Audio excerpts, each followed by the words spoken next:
gracias al Padre, en el nombre poderoso de Jesús. Recibe toda la gloria, la honra y la alabanza en el nombre de Jesús. Amén y amén. Denle un fuerte aplauso al Señor y levante conmigo su Biblia y diga: yo soy, yo tengo, yo puedo hacer. Hoy confieso mi corazón y nunca estoy la incorruptible, siempre viva y nunca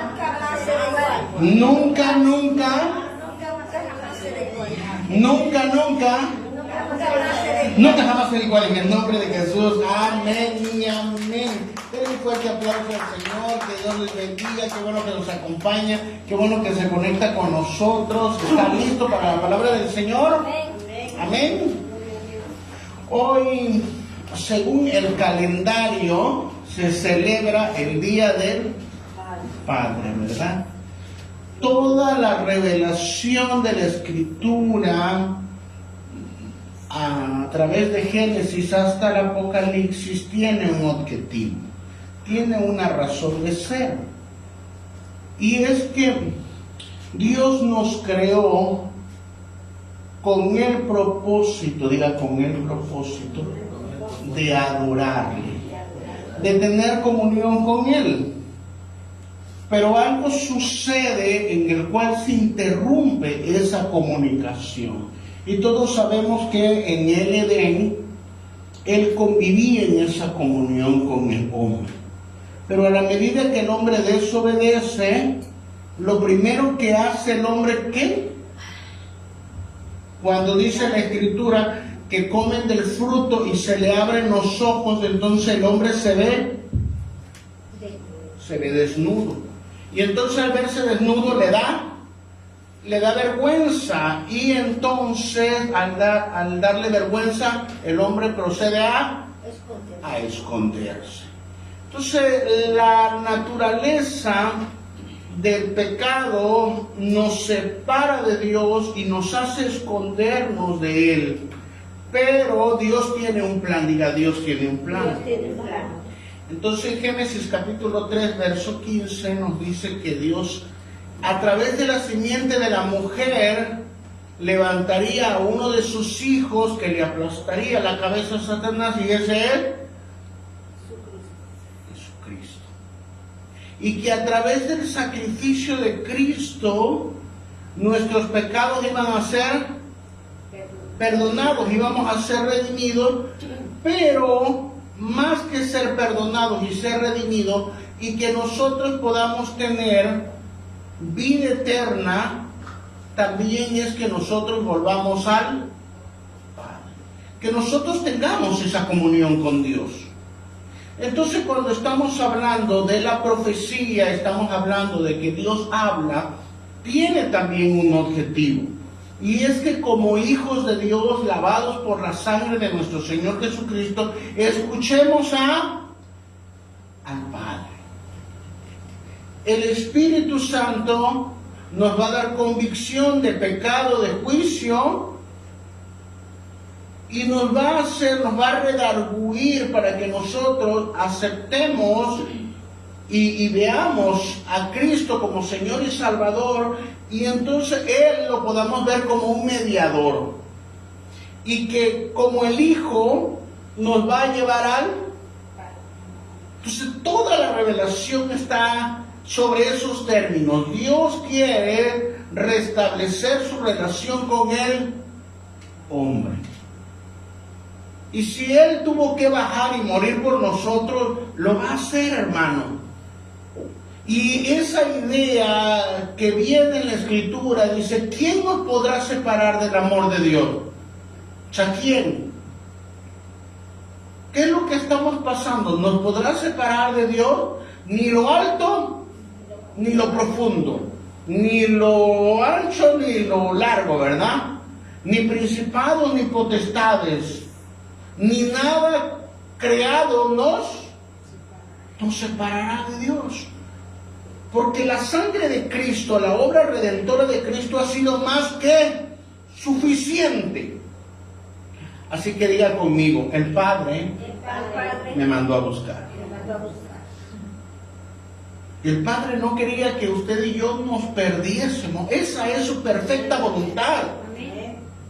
El Padre no quiere que lo veamos como aquel padre golpeador, aquel padre que siempre está enojado, aquel personaje, ¿verdad?, que siempre está ya con la chancla lista para acomodarnos, ¿verdad?, un golpe.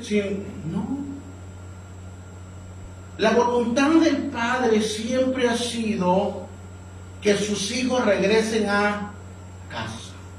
Y lo vemos en los términos del hijo pródigo. Tenía 2 hijos, uno se queda, ¿verdad? Y pues según se quedó en buenos términos, pero era el más rebeldón, ¿verdad? Porque por atrás estaba, padre, es injusto. Ahí estaba, su corazón estaba lejos del Padre.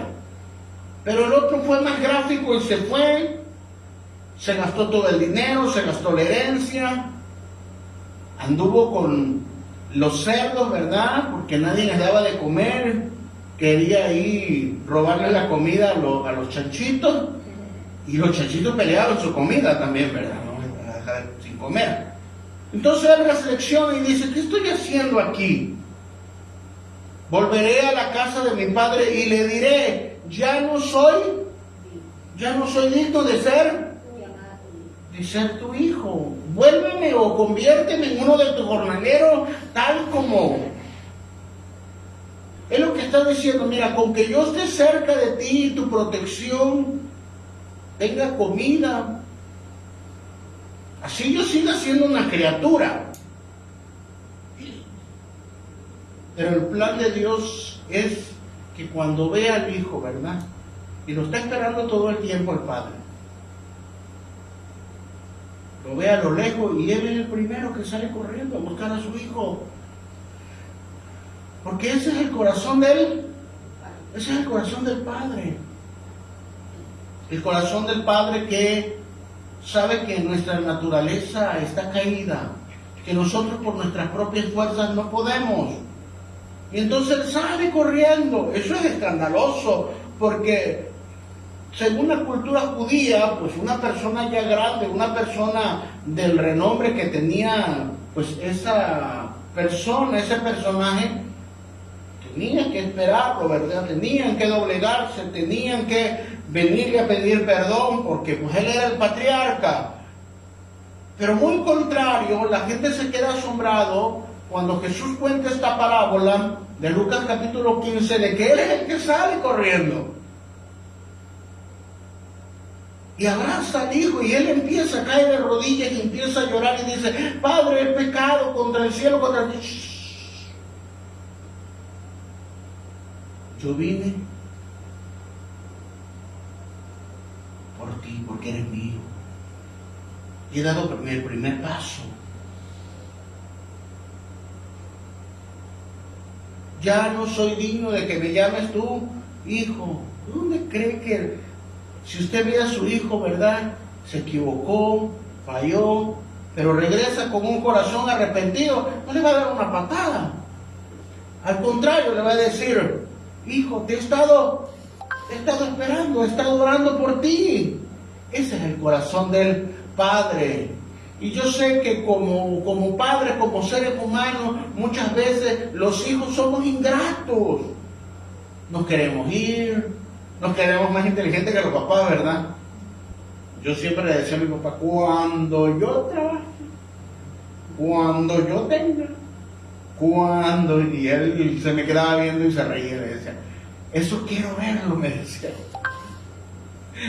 Hoy que yo soy un poco más grande y él ya no está, siempre me acuerdo de su consejo.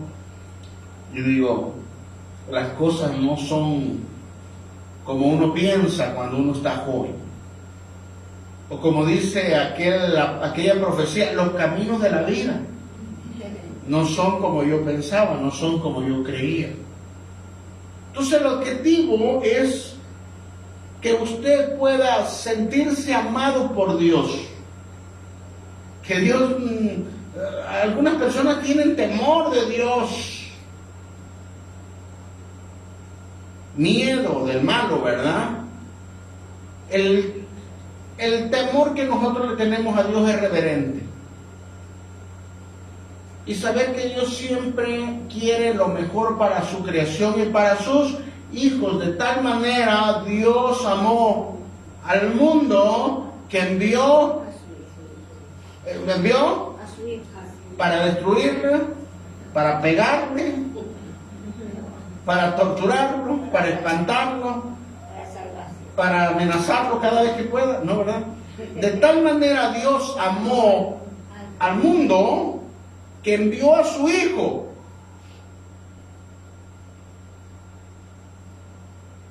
A veces nuestra mente es tan finita, ¿verdad? ¿Qué es lo más valioso para usted? ¿Le pueden quitar las cosas? ¿Le pueden quitar a veces salud? Pero si usted está viendo que están torturando a su hijo, diga alguien ahí, lo cancelamos, ¿verdad? Es solo el gráfico, es solo una imagen. Pero creo que como ser humano lo más importante son los hijos. Si usted dice, primero mi hijo. De hecho, cuando una persona, sobre todo las mujeres, ¿verdad? Que son las que dan a luz, viene con alguna situación, le pregunta el doctor, ¿usted o su hijo? Y la mujer siempre responde, el hijo. Ahora le preguntan al padre, le dice, el bebé, ¿verdad? Podemos hacer más hijos, ¿verdad? Pero la madre siempre está para dar vida. Entonces el padre dio lo más valioso que tenía, su hijo amado. Si dio, si fue capaz de dar a su hijo, ¿será que se rendirá contigo? ¿Será que te dejará botado? Y es que nosotros a veces tenemos una mala idea de lo que es el Padre. Nos han mal representado al Padre. Entonces nosotros a través de la Escritura podemos ver tres figuras paternas. Número uno, nuestro Padre biológico. Él debería habernos modelado al Padre Celestial. Como es el Padre biológico, nosotros siempre vamos a asociar al Padre biológico con el Padre Celestial. Esa es nuestra primera referencia. Él nos debe proteger, nos debe cuidar, nos debe educar, nos debe disciplinar, nos debe guiar por el buen camino. Hijo mío, escucha las instrucciones de tu padre, ¿verdad? No deshonres las instrucciones o la sabiduría de tu madre. Instruye al niño en tu camino y aun cuando fuere viejo. Es lo que debería bíblicamente hacer un padre. Pero no todos hemos tenido un padre que refleje a Jesús o que refleje al Padre Celestial. Algunos lo vemos ausentes, algunos abandonador, algunos golpeador, algunos gritador, algunos chantajeador, algunos gruñón. Vienen de diferentes facetas, ¿verdad? Ahora, no estoy aquí para juzgar a los padres, sino estoy aquí para decir en qué etiqueta vienen. Porque cada padre es como es por causa de una construcción. A lo mejor así lo trataron. Y él intenta ser la mejor versión del padre, eso sí. O sea, él siempre intentará ser mejor que su padre. Es una tendencia biológica que tenemos. Si usted mira de forma retrospectiva, usted es mejor que su padre.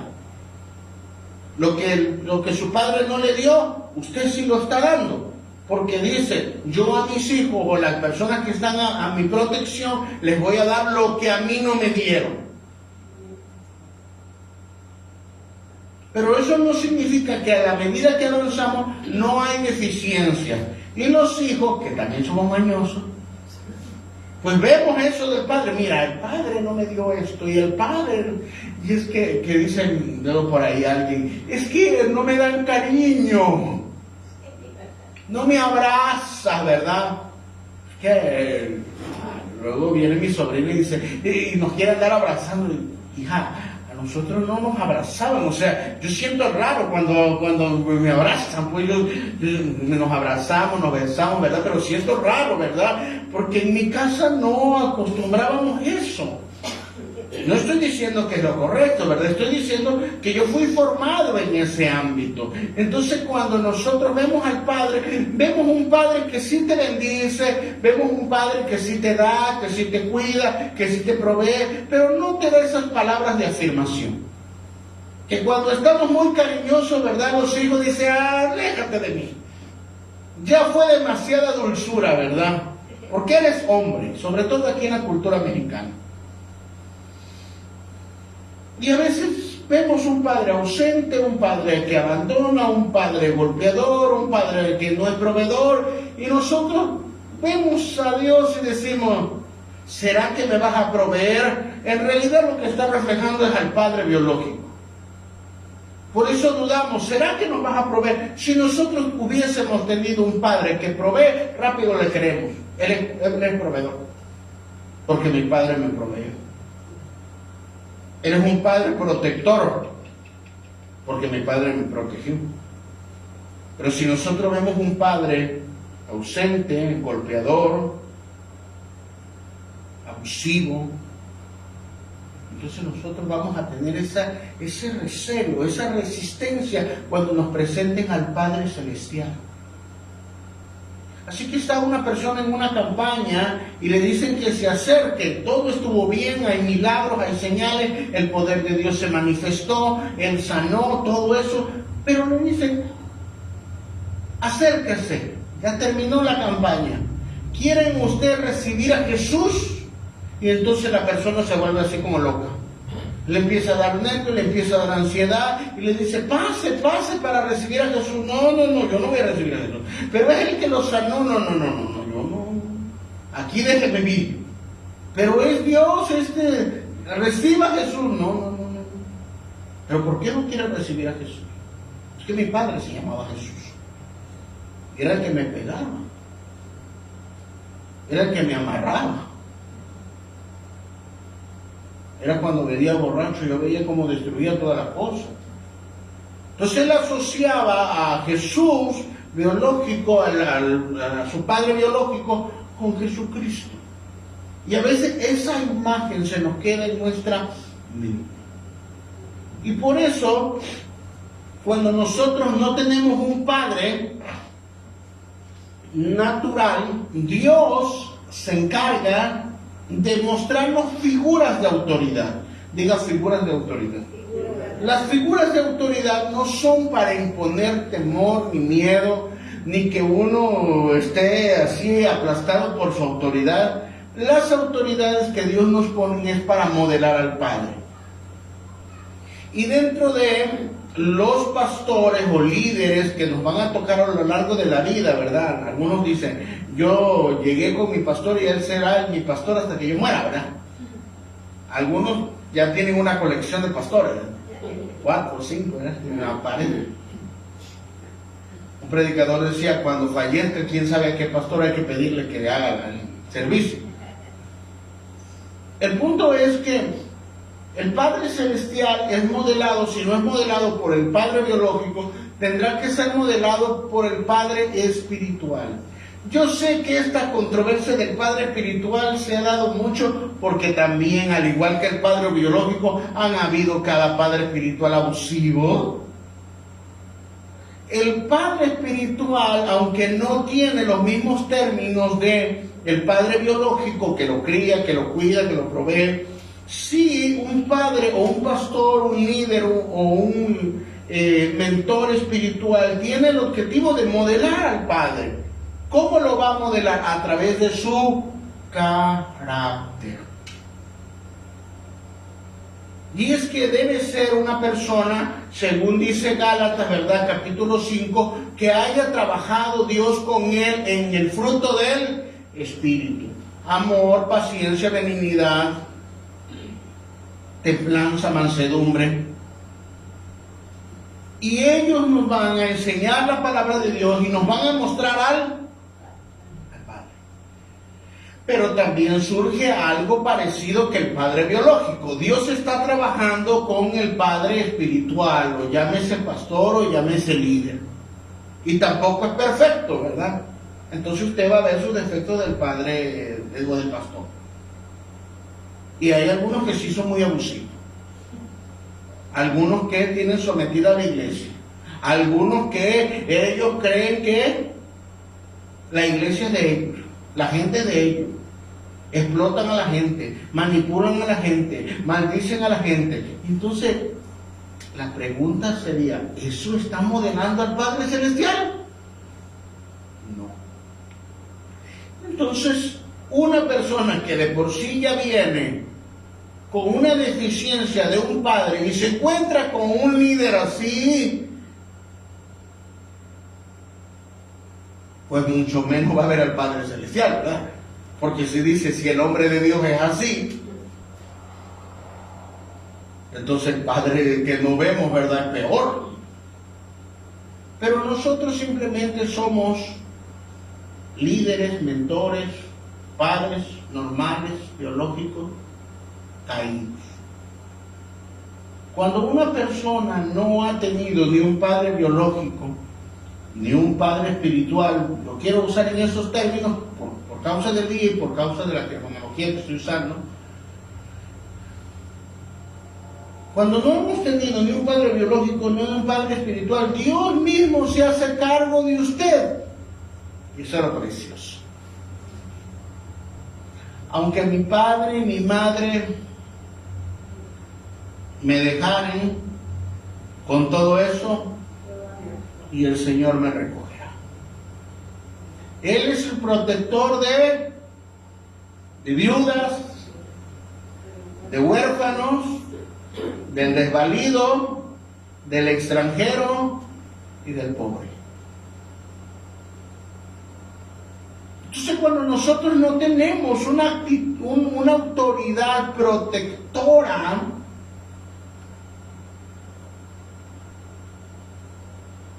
entonces el mismo Padre se hace cargo de nosotros. Y somos enseñados directamente por Dios. Probablemente usted tuvo un padre, pero no le modeló al Padre Celestial por diferentes situaciones. No estoy aquí para decir usted juzgue a su padre, pero no pudo. ¿Ok? A lo mejor el pastor o el líder al que usted se acercó no era la mejor persona, ¿verdad? Y nos modeló mal al Padre Celestial, pero Dios se hizo cargo de usted. Lo ha guiado, lo ha ayudado, lo ha librado, lo ha protegido. El Padre Celestial siempre ha estado con usted. Es el Padre Celestial, el Padre de los espíritus, y Él no le va a dejar.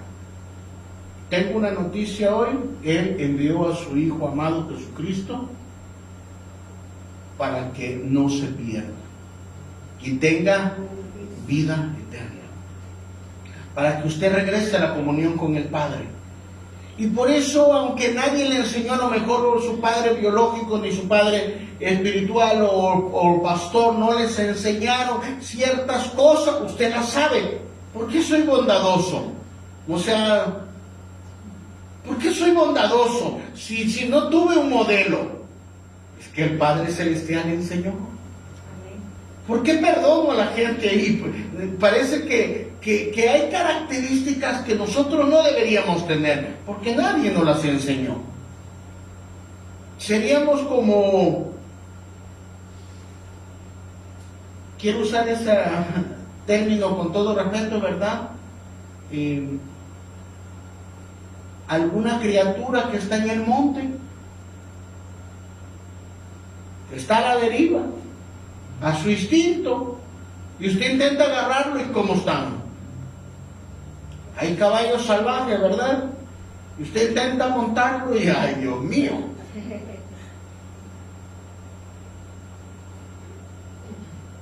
El hombre que se desarrolla sin un padre, sin una autoridad, ¿quién realmente le pone dentro los principios de Dios? ¿Quién? Nadie, humanamente.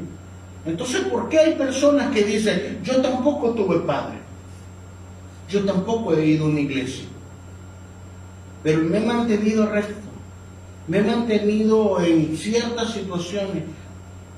Es el Padre Celestial que ha sido el que te ha estado formando. Y para que no te pierdas, ha mantenido tu corazón, para que en un momento el Evangelio llegue a tu vida, se abra nuestro entendimiento y entendamos que el Padre Celestial siempre estuvo ahí, guiándonos a su presencia. Ese es el Espíritu Santo, esa es la obra de Jesucristo y esa es la perfecta voluntad de nuestro Padre Celestial. Todos sus hijos regresan a Él y ninguno de ellos se perderá. No te vas a perder. Así que sobre esto estoy colocando el fundamento de la voz de Dios. Hace 15 días estuvimos dentro de un presbiterio profético, estuvimos yendo a la Ciudad de México, ministrando a 9 iglesias que nos tocaron, yendo a diferentes regiones del Estado de México, Ciudad de México y Hidalgo, y el objetivo era profetizar, profetizar.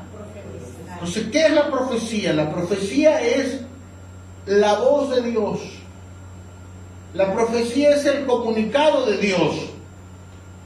Pero será, hablando de los términos del Padre, ¿será que la voz de Dios era para espantar a las iglesias? ¿Será que era para destruir a las iglesias? ¿Para exponer a las iglesias? ¿O porque el Padre quería hablarles? Diga, el Padre quiere hablarles. Entonces, dentro de esta enseñanza que tenemos de los secretos de la palabra profética, los secretos de Dios y la voz de Dios, nos encontramos el versículo, dice, porque Dios no hará nada, porque no hará nada Jehová el Señor sin que antes se lo revele a sus siervos los profetas. Es un versículo de Amós del Antiguo Testamento. Ya vimos la semana pasada que no es que Dios no pueda hacer nada, sino porque Él siempre nos va a hablar. Esa es su naturaleza, comunicarse con el hombre. Y si el hombre está bien, lo va a afirmar. Pero si el hombre está mal, ¿qué le va a decir? Le va a advertir. Le va a decir, el camino que llevas no es el correcto. Corrígelo.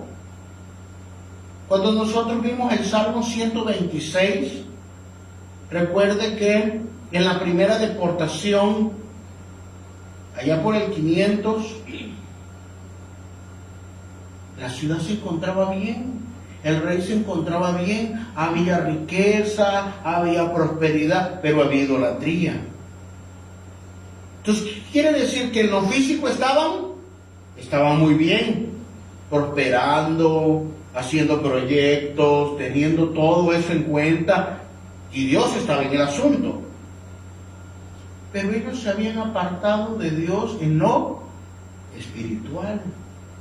Y entonces Dios no llegó con un rayo así a destruirlo, sino que Dios les dijo, el camino que llevan no es el correcto. Tarde o temprano ese camino que los está desviando, ¿verdad?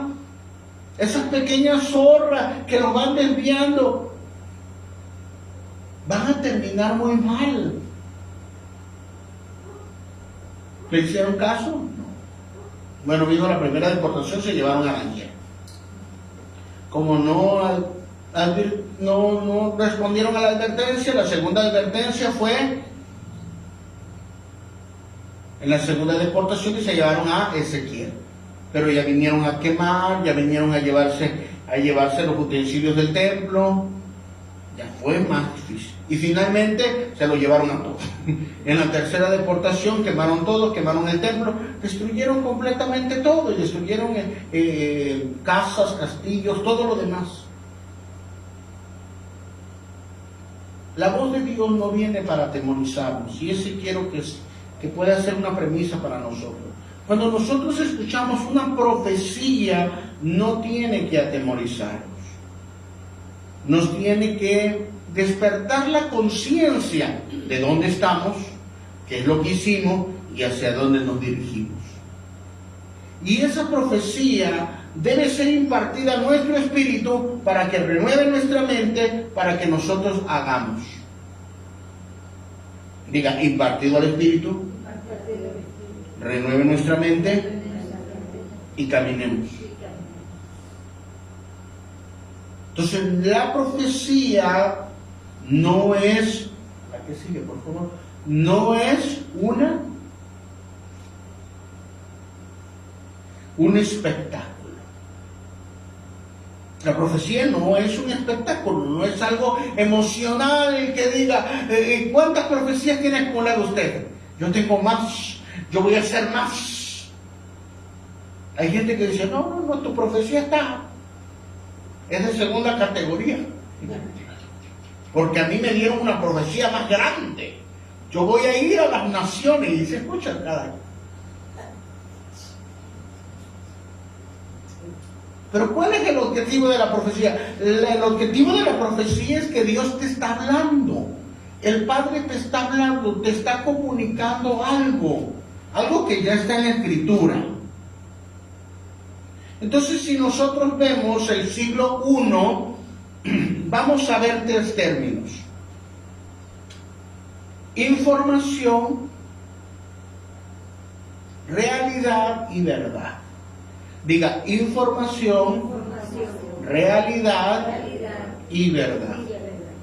Este mundo está lleno de información. ¿Qué es la información? Datos. Hay muchísimos datos, pero puede ser nada más ese conocimiento.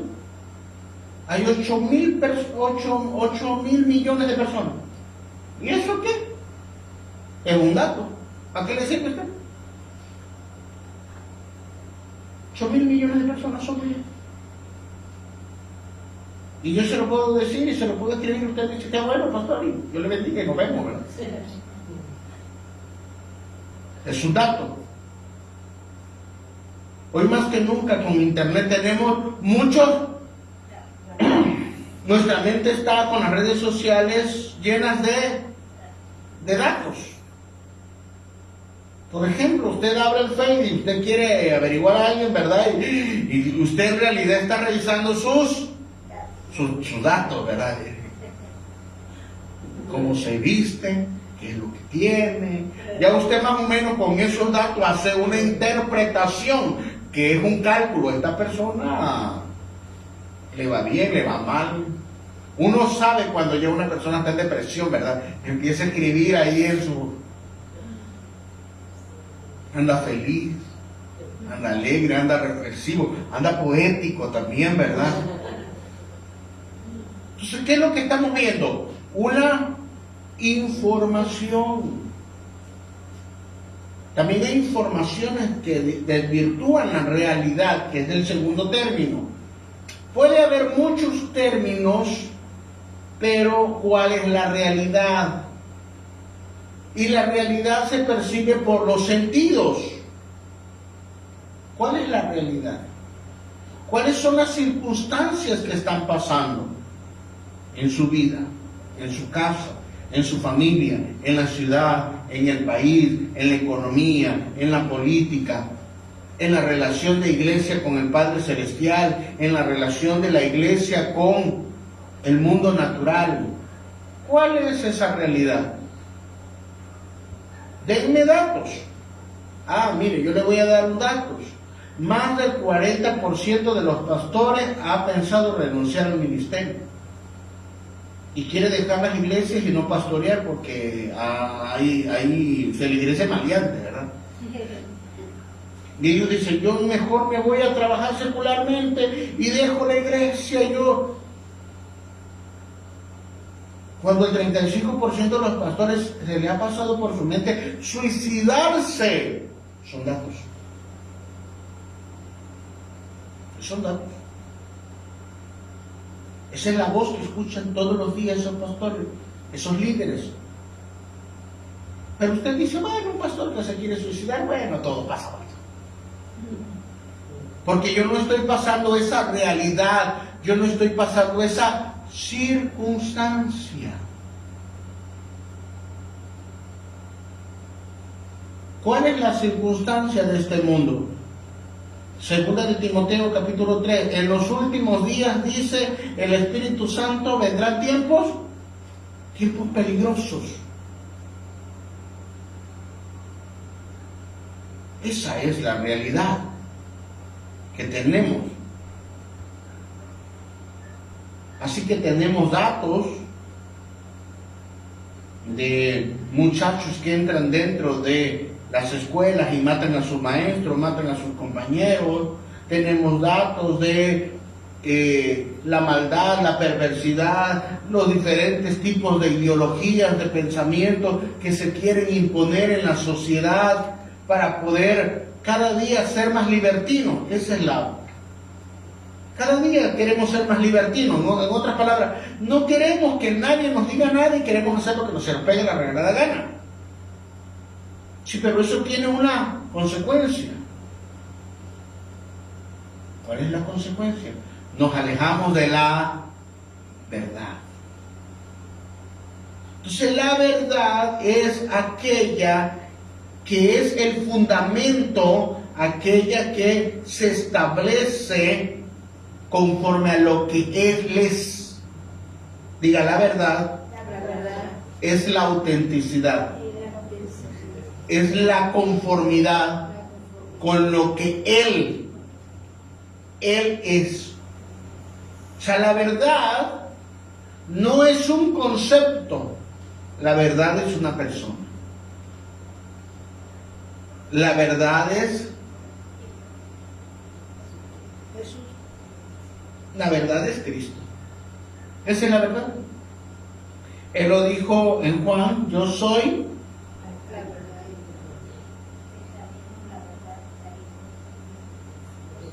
dígalo con fuerza. Yo soy el camino, la verdad. Ahí está. Nosotros podemos tener datos que nos muestren una realidad, pero la verdad es el fundamento de todo ello.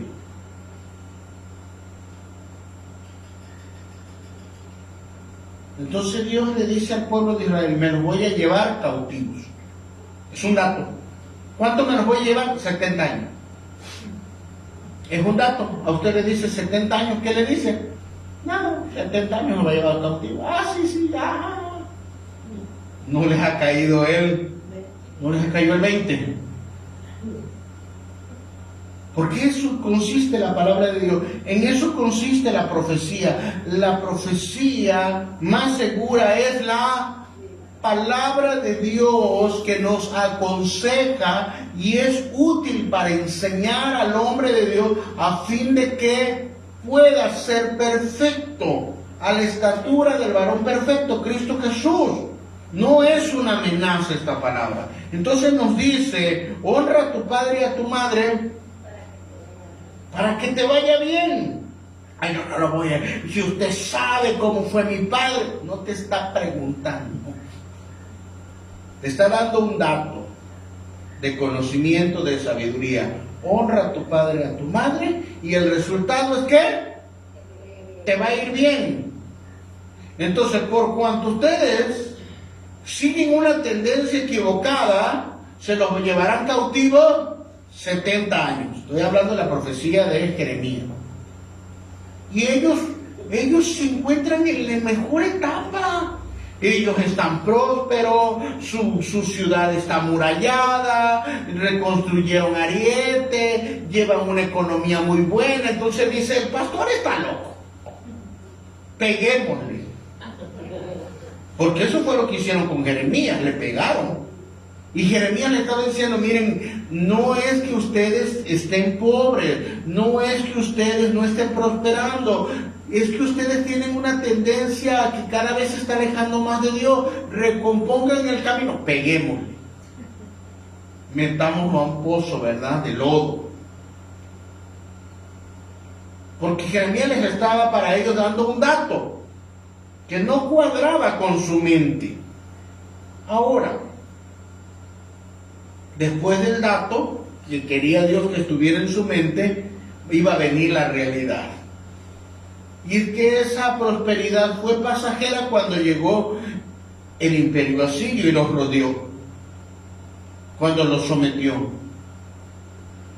cuando les cortó el agua, cuando quedaron encerrados dentro de Jerusalén y nadie podía salir, y cortaron los ríos y quedaron ellos, y entre ellos se comían. Se comían el estiércol de la paloma, se comían el estiércol de los asnos. Ahí andaba diciendo, ¿tendrás un excremento de asno por ahí? Comamos la cabeza de un asno. Entonces ya ahí se va a reflejar una realidad de un dato que ya Dios les había dado. Si no se recomponen el camino, sus mismas decisiones los va a llevar a hacer lo malo. Ahora, ¿ellos se acercaron a esa realidad? Sí. Pero Dios les había dado una profecía. Se los voy a advertir, no me van a hacer caso, van a caer en esta realidad, pero la verdad es que aun cuando pasen eso, yo los voy a restaurar.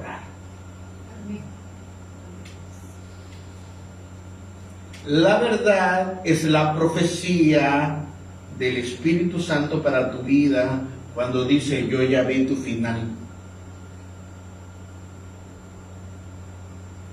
Pero Dios, pero he caído tantas veces, pero yo te veo restaurado. Pero yo te veo sirviendo a Dios. La información que te dieron a lo mejor era verdadera o a lo mejor es falsa, y la realidad que estás viviendo probablemente no sea la que más se acerca a la Biblia, pero te voy a decir algo. Dios te va a restaurar.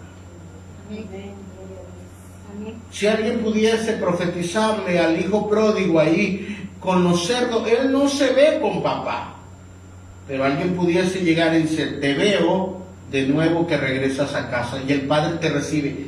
¿En verdad el padre me recibe? Sí. Mira, te voy a dar una profecía. Estoy hablando en términos gráficos de la parábola. Si alguien se hubiese acercado con el hijo pródigo, le dijera, te voy a dar una profecía, así dice el Señor, tan pronto tú te levantes de aquí, vas a correr al Padre, te vas a arrepentir y Él te va a volver a regresar a la mesa de Él. Entonces puedo levantarme con esa confianza así. Esa es la profecía. La profecía no está para decir, está y ahí te vas a quedar con los cerdos y revuélcate más con ellos. Ya está ahí, hermano, no se trata de poner el pie a la gente. Y aunque no hubo una persona que le dijo así, dice el Señor, el autor de la profecía también, el que inspira la profecía, se llama Espíritu Santo. Y le dijo en su mente, lo hizo volver en... Ese es el espíritu de la profecía. Cuando alguien profetiza lleno del Espíritu Santo, entonces abre la conciencia de la persona porque está directamente al Espíritu, y eso abre un motor para aumentar la fe y que la persona pueda levantarse y recomponer el camino y dirigirse hacia Dios. Ese es el objetivo de la palabra profética. Ese es el objetivo de que Dios siempre le está hablando a su pueblo, hermano. Jesucristo se va al día 40 que resucita. Sale de Jerusalén, es levantado, lo cubren las nubes y se puede hacer morada para nosotros. Pero tengo una noticia. Él regresará. Eso es una información. Él regresará. Yo no puedo decir a usted, Él. Y todos saben que Jesús, al menos todo el cuerpo de Cristo sabe que Jesús regresará. Pero ¿cuál es la realidad de la persona? ¿Está viviendo ese dato? ¿Está viviendo esa información?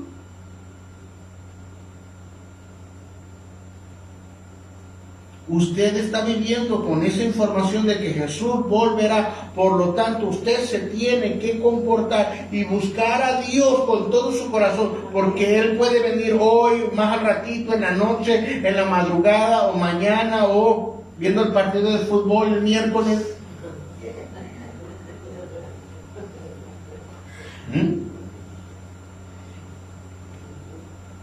Hay personas que no viven esa realidad por causa del dato, pero la verdad es establecida. Cristo se fue, Cristo regresará. Y a lo largo de 2000 años, Dios sigue hablándole a su iglesia. Dios sigue mandándole cartas. Yo no sé cómo usted enamoró a su esposa, enamoró usted a su novia, su galán, pero yo soy de la antigua, ¿verdad? Yo no sé usted. Yo recuerdo ahí, ya hace algunos años, cuando yo era líder de jóvenes y había ahí una parejita que se habían casado, pero todo lo hacían por WhatsApp. Se iban a discutir por WhatsApp. Se iban a pelear por WhatsApp. Se iban a poner de acuerdo por WhatsApp. Todo por WhatsApp. Se conocieron y se dieron el WhatsApp y ahí. Entonces, a través de los mensajes. Yo soy de la vieja guardia, ¿verdad? Todavía enviabas una carta, enviabas un poema, llevabas una rosa, los invitabas a comer, salía a la primera cita, ¿verdad? El objetivo es tener esa comunicación con el amado o la amada. Bueno, Dios sigue comunicándose y los primeros siglos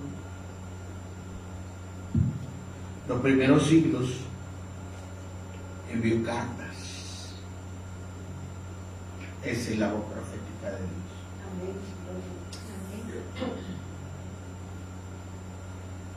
Lo que los hombres de Dios escribieron, inspirados por el Espíritu Santo, que les fue revelado, que les fue revelado y les fue inspirado, y ellos lo escribieron, fue la voz de Dios.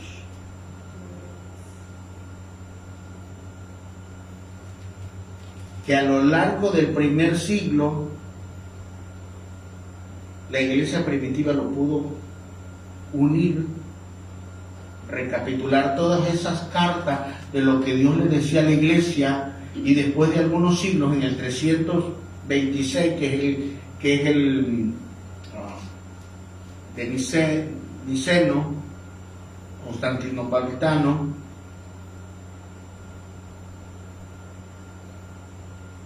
podemos obtener la Biblia de cartas. ¿Cuáles eran las cartas? La voz de Dios. Entonces lo que usted tiene aquí es la voz de Dios. Y muchas personas andan de iglesia en iglesia: profetíceme, pastor, profetíceme, pastor, profetíceme, pastor. Yo te voy a decir dónde está la profecía más segura. Aquí. Esta es la voz de Dios. El pueblo de Dios debe regresar a las cartas. Le llamamos Biblia, en realidad es libritos. Aquí está la voz de Dios.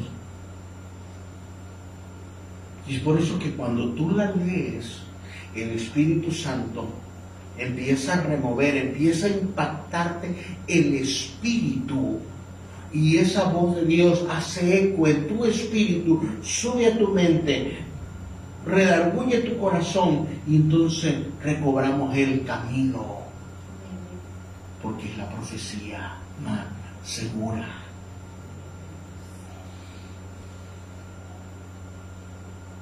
Pastor, y entonces los dones de la profecía, lo que usted fue, ya no está vigente. Sí está vigente, porque el Espíritu Santo se sigue moviendo, pero les va a recordar la Escritura. Les va a recordar los datos, o sea, les va a recordar la información. Les va a hacer ver la verdad, la realidad que están pasando, pero les va a decir, esta es la verdad. Esta es la realidad que estás viendo, pero la verdad es esta. O sea, discierne uno cuando la verdad es expuesta.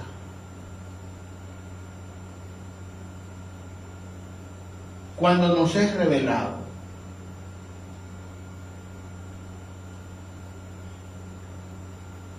Información, realidad y verdad, que necesitamos vivirlo. Entonces nos encontramos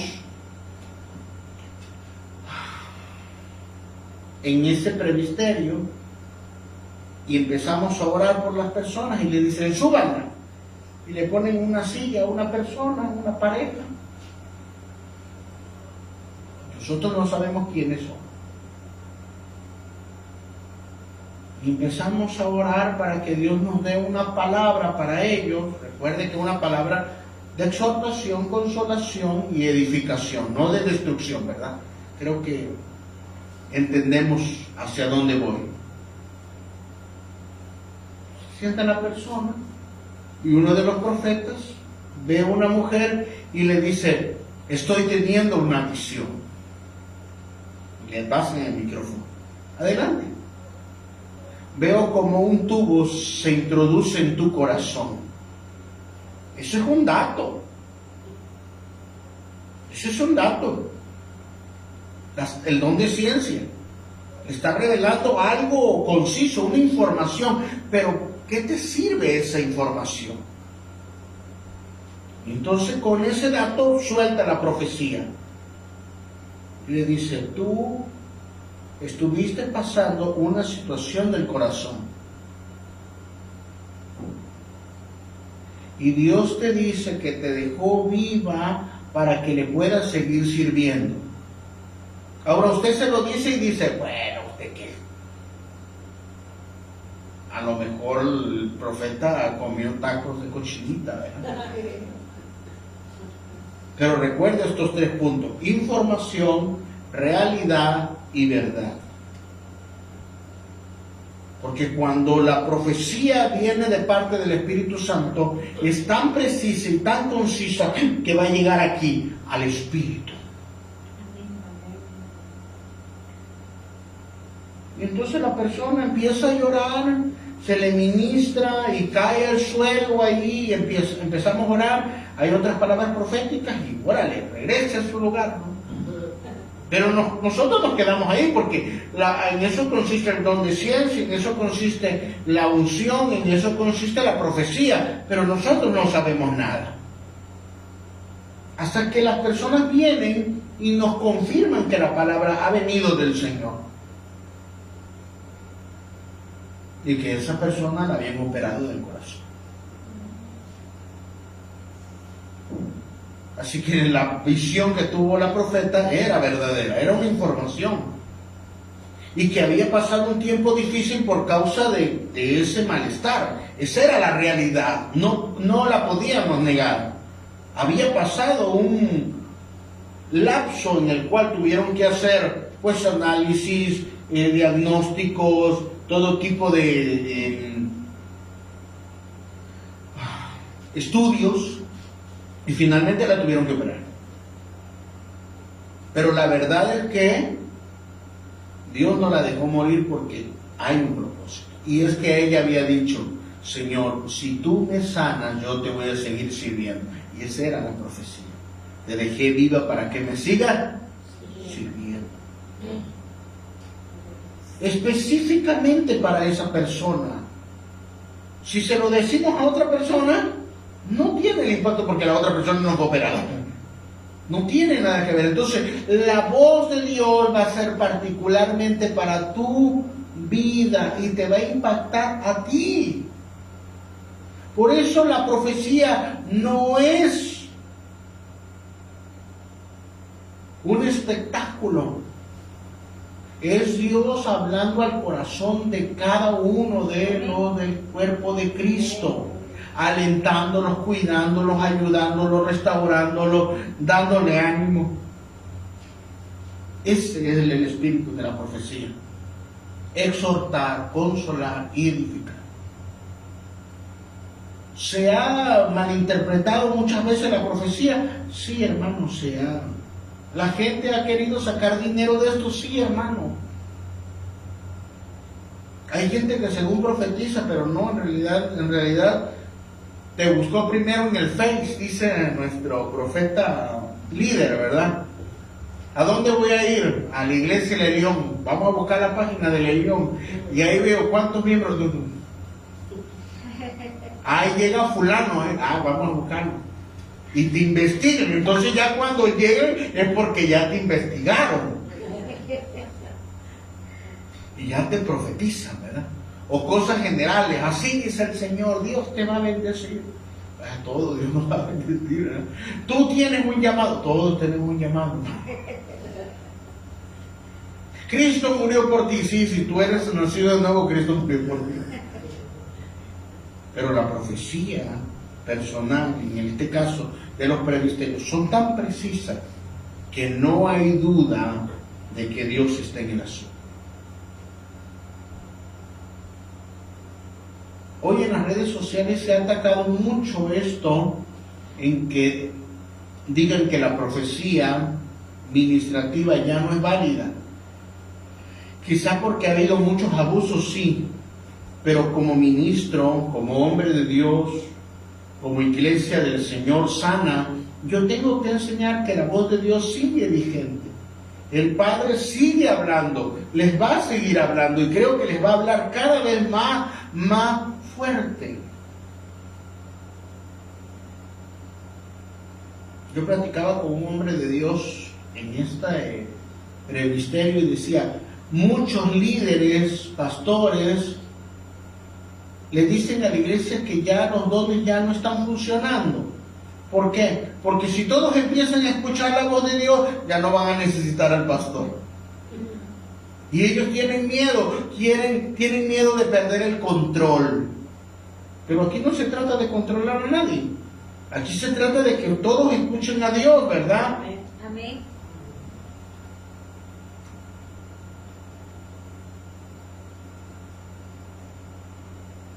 Hace algunos días mi hermana tuvo un sueño de una situación y entonces llamó a mi mamá y empezaron a orar por esa situación y 2 o 3 días después salió cierto. No era un sueño sino una alerta de oración. Entonces la iglesia debe estar capacitada porque Dios está hablando. A veces algo quiere venir, el enemigo se quiere levantar. Claro, sabemos que Dios está en control, pero Dios también nos avisa, nos alerta, también quiere que nuestros pasos estén alineados, también quiere que advertirnos de ciertas cosas que nos pueden desviar, y la voz de Dios va a estar ahí, a través de su palabra, pero a través también de sueños, visiones, profecía, de los dones del Espíritu Santo que deben estar activas, porque si no nos vamos a convertir en un club social. El objetivo es que usted escuche a Dios, hermano. A la medida que nos acercamos al fin, el enemigo tiene un objetivo. Es hacer creer a la iglesia que Dios ya no habla. Pero como ministros del Señor, quiero decirles que Dios habla a través de su palabra. Habla a través de los dones del Espíritu Santo que se mueven dentro del cuerpo de Cristo. Y sigue redarguyendo las conciencias. El Padre Celestial quiere hablarte. Quiere hablar directamente a tu espíritu. Y no para condenarte, sino para decirte, yo pagué por ti. Y quiero tener una comunión contigo. Y probablemente nosotros tengamos deficiencia de quién es el Padre Celestial, pero le podemos decir, revélanos a Abba, por favor. Abba Padre, la segunda que pusiste hace rato. Revélanos a Dios, revélanos al Padre, revélanos, Espíritu Santo, revélanos al Padre. Jesús, veniste a morir por nosotros. Como ese hombre le dijo, muéstrame al Padre. Y le dijo, he estado con ustedes todo este tiempo. Ahí donde está, inclinen tu cabeza ahí, inclinen un momento en el Padre. ¿Dónde estaría? ¿Dónde estaría si no me hubieras alcanzado? Ha sido tu voz. Me hablaste a través de tantas personas, pero era tu voz. Aún sigue viva tu voz en mí. Gracias. Gracias. Yo te quiero. Yo te amo, Abba Padre. ¿Cuántas veces me has librado de mis malas decisiones? Yo te quiero. ¿Cuántas veces he visto que abres una puerta y aunque vemos a las personas, eres tú abriendo las puertas? Yo te quiero. ¿Cuántas veces vemos puertas cerradas y nos enojamos y eres tú, Padre, protegiéndonos?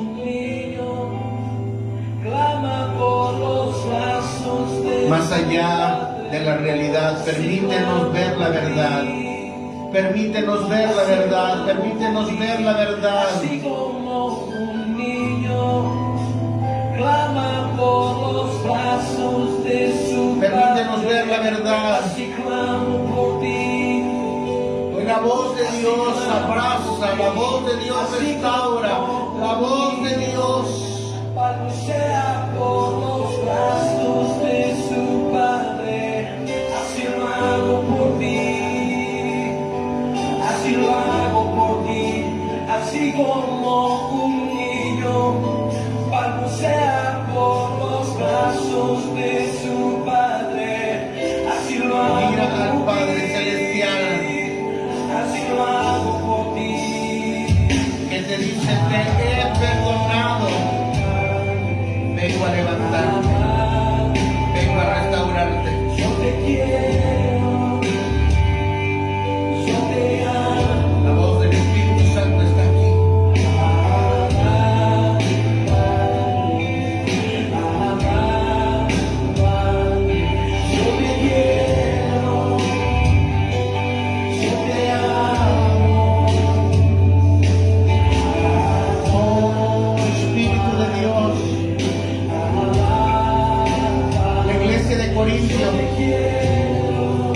Pablo le dijo, el que habla en lenguas habla directamente a Dios, pero el que profetiza expresa la voz de Dios.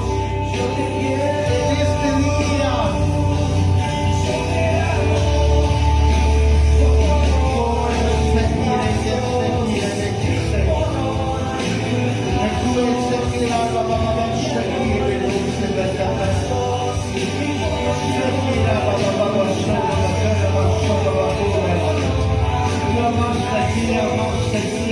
solo me puedas hablar, le pide tanta vaina, tu voz y dile, Padre,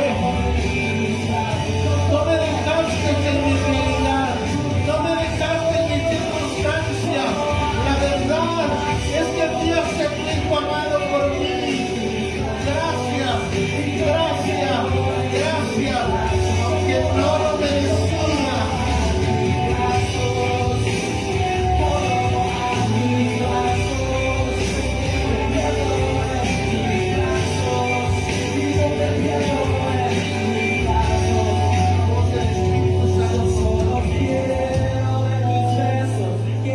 Dile gracias, Padre. Gracias. Gracias. Por el seguir a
sopla el Espíritu Santo en este lugar.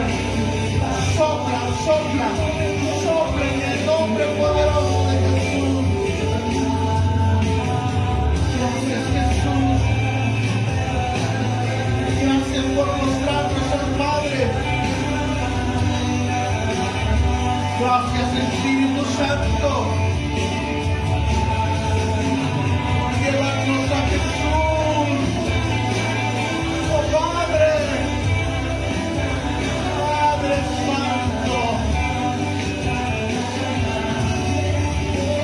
Gracias, Jesús. Reconcíliate con el Padre, reconcíliate con el Padre. Reconcíliate con el Padre que este día vive. Padre, aquí estoy. Te oí lo que había oído. Revélate a mí para llegar al Padre. Necesitamos a Jesús. Dile, Jesús, te recibo como Señor y Salvador. Creo que tú moriste en la cruz del Calvario para regresarme a la comunión con el Padre Celestial. Te recibo como Señor y Salvador en el nombre poderoso de Jesús. Amén.